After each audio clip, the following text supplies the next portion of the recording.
Don't just watch this movie. Watch yourself watching this movie.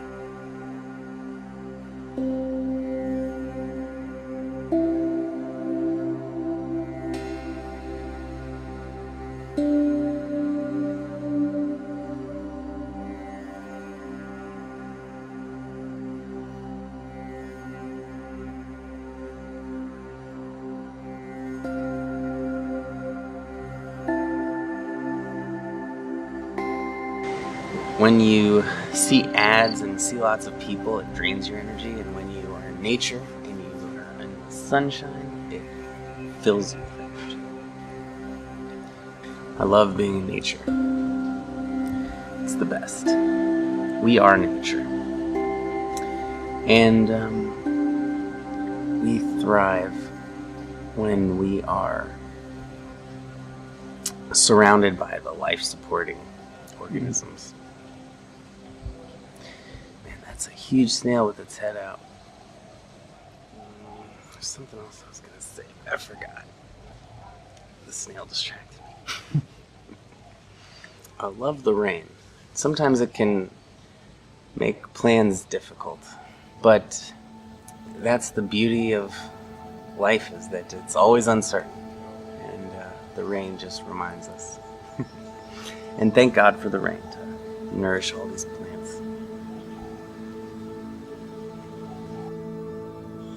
This is a sunset that you could really stare at and not think about anything.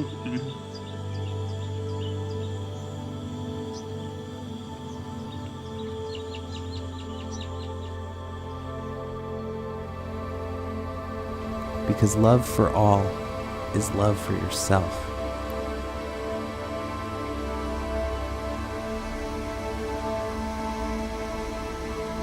As we breathe the air from the trees, we become the trees. As we eat the food of the earth, we become the food of the earth. We realize that we are all one, interconnected.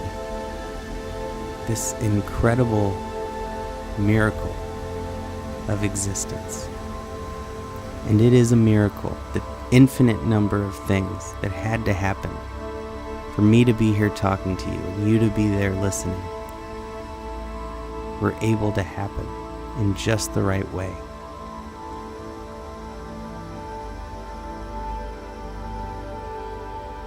We are but tiny specks in a tiny speck in the galaxy, which is a tiny speck in the universe.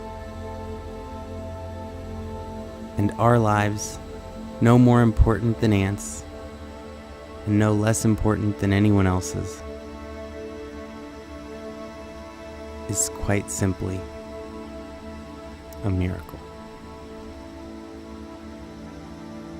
When I was getting rid of all my possessions and I bought a one-way ticket to India, I don't think I consciously realized it at the time, but on some level, I noticed that our jobs can be like chains, and our apartments can be like prisons, and our possessions can be like this baggage that's just weighing us down.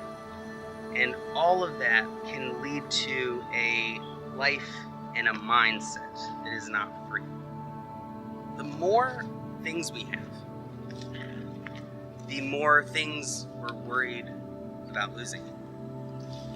And some people think that I work for the World Economic Forum and I want them to own nothing and be happy because I say stuff like this, but I don't want them to own nothing.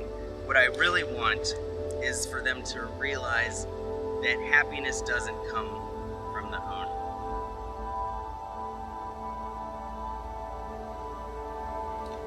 Most people think of themselves as their accomplishments, their big possessions, their job, their role in the family. But that of course that has nothing to do with who we really are. We would still be ourselves if we were a different job, if we were a different role in the family. And you can't hold these achievements. They're not a part of us. And there really is no past or future except which exists in the minds and memories and imaginations of people. All there is and all there ever has been is this moment.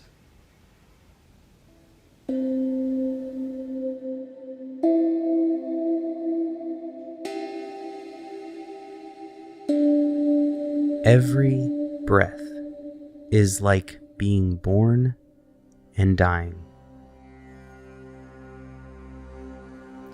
It is inviting life, and then we learn to let go of what we cling to with each breath. Welcome the moment, let it go. Invite life, let it go. Birth, death, in every breath. Time is truly timeless.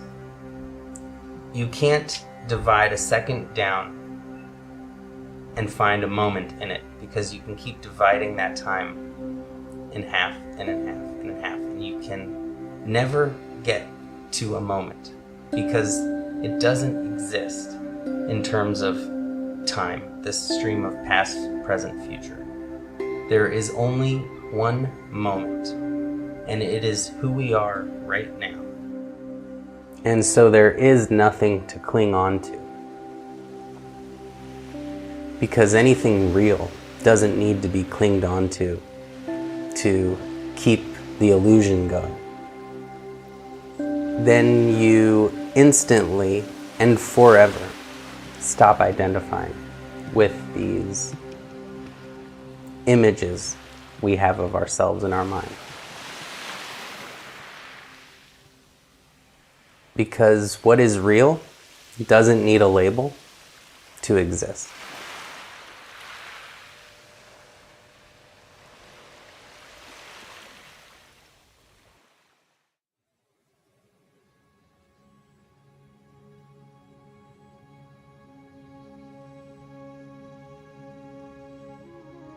The only way we can really ever connect with anybody is to be fully present and to see beyond the labels that we put on people. Stranger, friend, nice guy, mean guy. And we see that person in all their complexities, the good and the bad, and we just allow that to be, and we accept that person as who they are. And only by getting beyond those labels and just being fully present, giving our full attention to someone, we can truly connect with them. Moment to moment, I really don't identify as anything. I don't have a constructed image of myself I carry with me. But there are times when I need to describe myself to a driver picking me up or something. So I'll use the labels I know will communicate well. I'm just gonna walk around.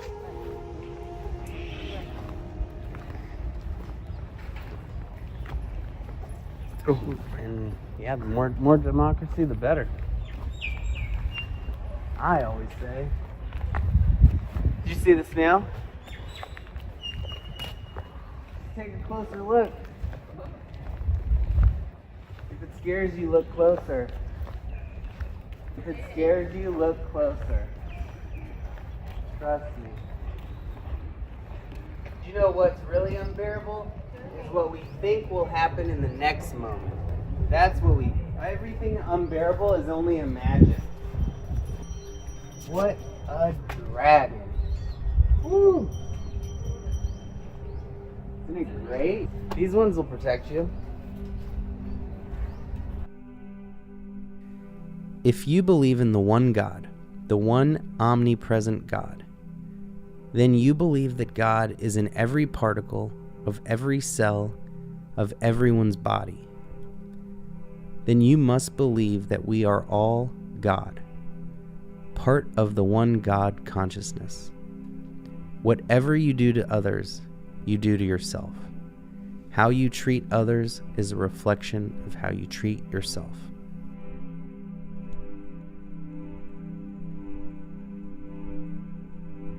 What was I singing the other day, kid? We're caught in a trap.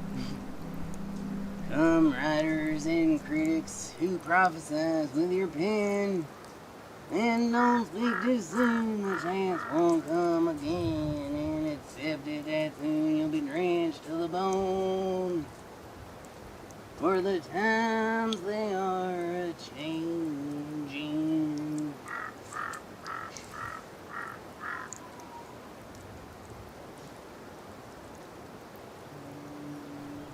Every moment that needs your attention is this moment.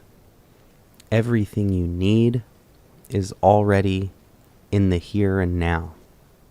The past has never existed, and the future will never exist. There is only this moment.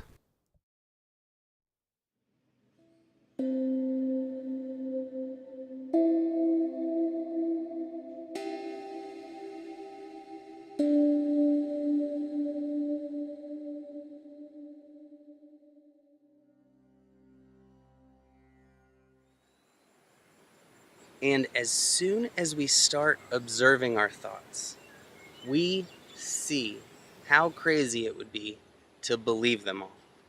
They are repetitive, negative, often just insane things that just pop into our heads that we most of the time know don't do that actual thing. Don't literally, jump off the subway platform when you're waiting for the train just because the thought popped into your head. Anything can pop into your head. We just need to spend a little time observing the nature of the mind, and we really will see that it is a form of insanity to listen to every crazy idea that pops into our head.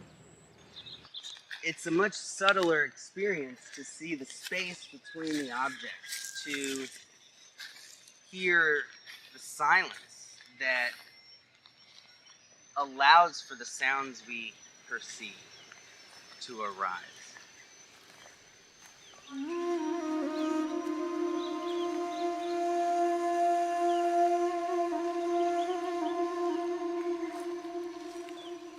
We are not microscopic creatures able to see microscopic nuances and subtleties, but we know that every object is mostly empty space and is pure radiating energy out of every atom inside of it.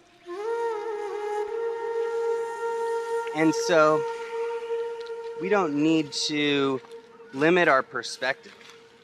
We don't need to only believe in what we can see, because we know there's so much more. And it's not delusion to broaden our perspective. In fact, it's where all wisdom arises.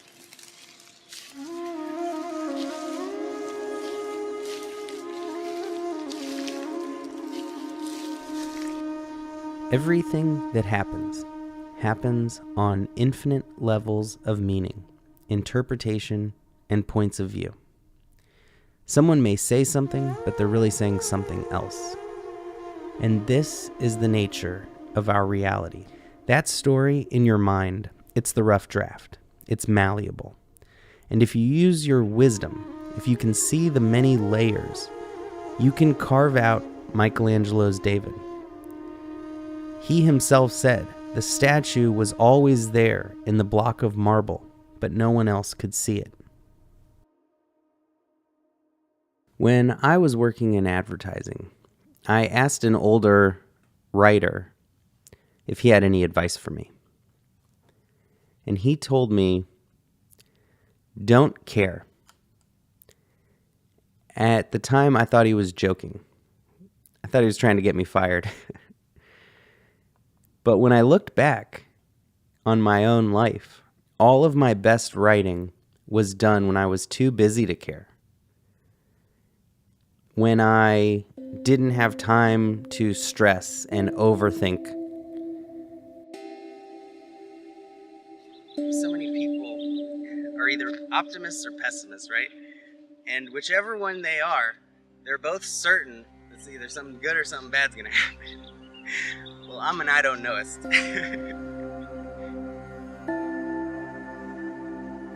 When we don't try, when we don't force, and when we just flow effortlessly, everything comes to us. When we try very hard, we push the things we want away.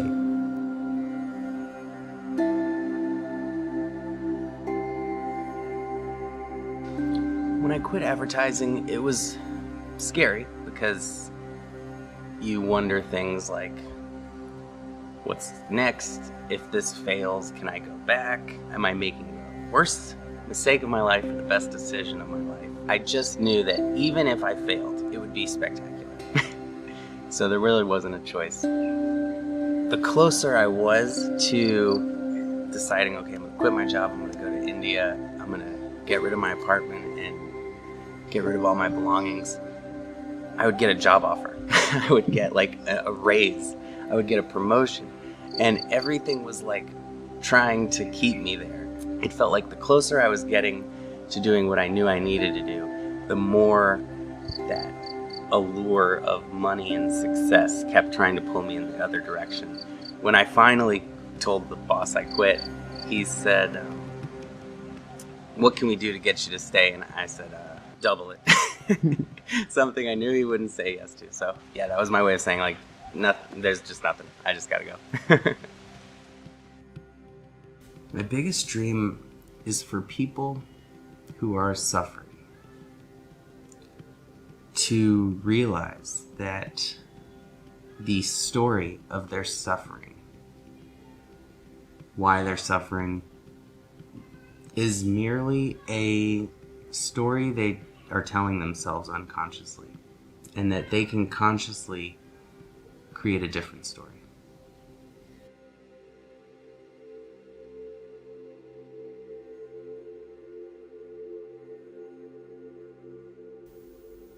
From my experience, the universe is really our guide. We can sometimes feel like lives are chaotic, random, out of control. And at other times, we can feel in complete control, manifestors, creators of our destiny. But the universe is really always in control. And the universe guides us to what we need, when we need it, where we need it. And the more open we are to new opportunities or changes in plans, and not so rigid and stuck to our small perspective of how things should be, the more flexible we become, the more we flow without resistance to whatever situation comes into our lives, and new doors open up to us that we never even dreamt of. So it's important, in my opinion, to always allow the universe to teach us, to guide us, and to remember when we think something isn't going our way, that maybe something better is coming.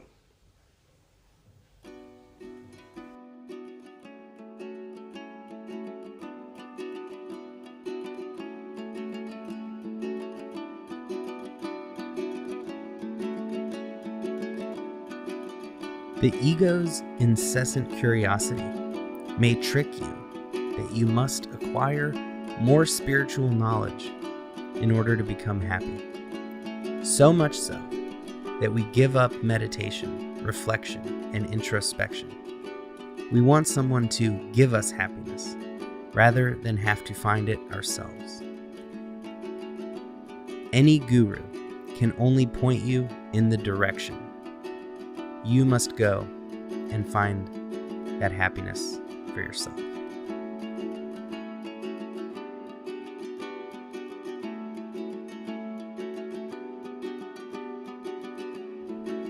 And the easiest way to really find that meaning is to stop searching for meaning. Because nothing searched for that we already have can ever be found. It is already within us. The more you chase, the further you get. Tune in to the emptiness. Recognize that there is no meaning in anything. And this will lead you to your true self. And you will see that it's not in the stuff. It all comes from you. So just flow instead of clinging or resisting. It is a much better ride.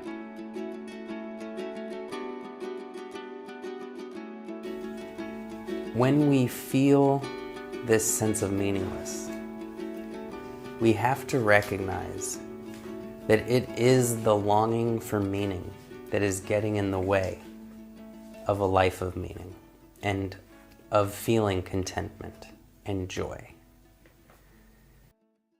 We have to stop putting up walls and start opening ourselves back up to the world.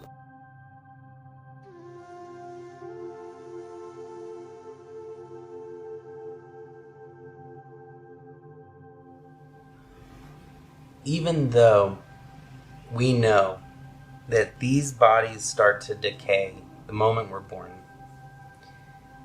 before our eyes, we don't see this decay. We see what seems like a permanent person, unchanging. We don't see the growth happen before our eyes. And like everything around us, which looks stable, it creates a deception that things last forever.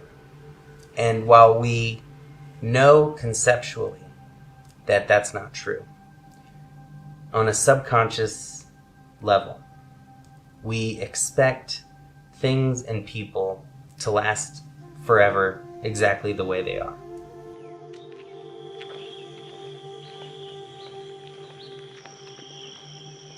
Oftentimes, people at their death have no ego. It humbles all of us. We resist it for as long as we can, but then we have to surrender and accept. And it's the ultimate letting go. And there's a spiritual lesson in there and a beauty in there. People are changing constantly. Thoughts and emotions are changing constantly. Our dreams and fears and tastes are changing constantly. Our cells are dying and being reborn constantly. The more we simply observe our own thoughts constantly changing, constantly coming and going, the more we recognize that everything is in this state of change, then not only will death not seem so unbearable, but we will not even see it as an end, because we will understand that there is no beginning and there is no end. There is only changes. Changes in form and the flows of energy. Of course, we suffer, we miss the person, but it's really the act of resisting the conflict we create with it that is what creates the suffering. It's truly a part of life, inseparable from birth. And to resist death or to cling to life is a form of insanity because it is inevitable, it is natural, and we can do our best to see the beauty in it, even while suffering, even while crying our eyes out. We can witness the miracle of death just as we witness the miracle of birth. But I know that whether we're here for one day or 100 years, every breath is a gift. We had life, and it was precious. And the only difference, really, is how fully present were we for those moments. There is no moment of death that we can pinpoint. It is a gradual process, a shift. When we realize that there's really no single moment you're born, there's no single moment you die, then we can really take peace and solace in the fact that nothing's ever gone.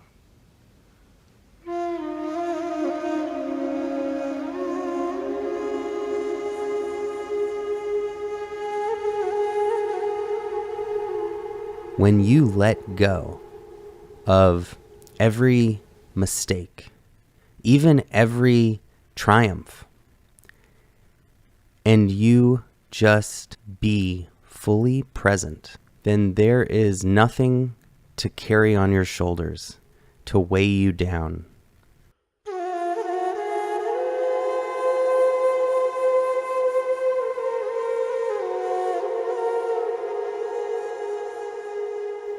One thing we can do is remember that we are specks of dust in an infinite universe, these physical bodies. Specks of dust in this 15 billion year old universe.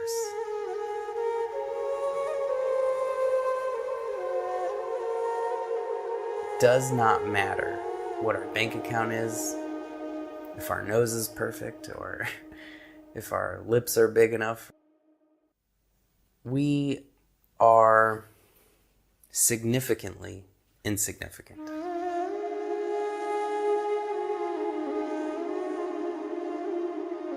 Typically, whatever we're searching for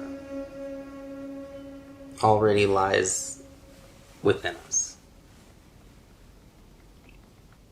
Most of our action is based on seeking pleasure and avoiding pain.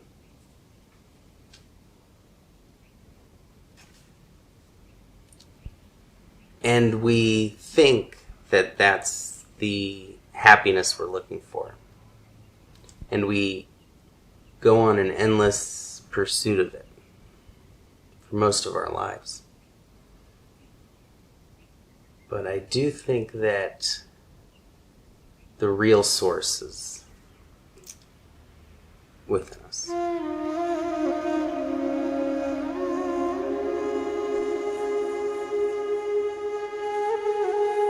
There is only this moment. Everything that ever happened, happened in the present moment. And everything that will ever happen will happen in the present moment. All life exists only in the present moment. And in fact, we are the entire universe at this moment.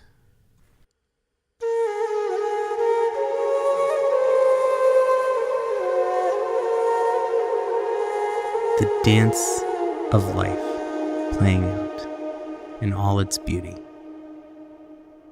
Exactly as it's supposed to.